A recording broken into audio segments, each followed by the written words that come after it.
ಅಕ್ರಮ ಕಾಂಪೌಂಡ್ ನಿರ್ಮಾಣ ಆರೋಪ ಪ್ರಕರಣದಲ್ಲಿ ನಟ ಯಶ್ ತಾಯಿ ಪುಷ್ಪಾ ಅವರಿಗೆ ಕೋರ್ಟ್ ಶಾಕ್ ಕೊಟ್ಟಿದೆ. ಬೇರೆಯವರ ಜಾಗದಲ್ಲಿ ನಿರ್ಮಿಸಿದ್ದಾರೆ ಎನ್ನಲಾದ ಕಾಂಪೌಂಡ್ ಅನ್ನು ಧ್ವಂಸಗೊಳಿಸಲಾಗಿದೆ. ಹಾಸನ ನಗರದ ವಿದ್ಯಾನಗರದಲ್ಲಿ ಪುಷ್ಪಾ ಅವರ ಮನೆ ಇದೆ. ಇವರು ನಿರ್ಮಿಸಿದ್ದ ಕಾಂಪೌಂಡ್ ಅನ್ನು ಮೂಲ ಮಾಲೀಕ ಧ್ವಂಸಗೊಳಿಸಿದ್ದಾರೆ.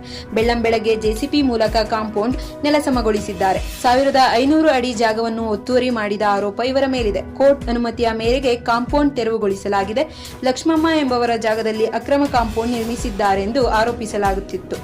ಸುಮಾರು 1500 ಅಡಿ ಜಾಗವನ್ನು ಒತ್ತುವರಿ ಮಾಡಲಾಗಿದೆ ಎಂದು ಮಾಲೀಕ ದೇವರಾಜು ಕಿಡಿಕಾರಿದ್ದಾರೆ. ನ್ಯಾಯಾಲಯದ ಅನುಮತಿಯ ಮೇರೆಗೆ ಜಿಪಿಎ ಹೋಲ್ಡರ್ ಅಕ್ರಮ ಕಾಂಪೌಂಡ್ ತೆರವುಗೊಳಿಸಿದ್ದಾರೆ. ಅಕ್ರಮವಾಗಿ ಗೋಡೆ ನಿರ್ಮಿಸಿದ್ದರು ಎಂದು ಜಾಗದ ಮಾಲೀಕರು ಗಂಭೀರ ಆರೋಪ ಮಾಡಿದ್ದಾರೆ.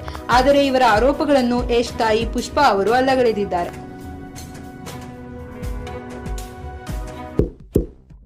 ಇಂತಹ ಇನ್ನಷ್ಟು ವಿಡಿಯೋಗಳಿಗಾಗಿ ಲೈಕ್ ಮಾಡಿ, ಫಾಲೋ ಮಾಡಿ, ಶೇರ್ ಮಾಡಿ.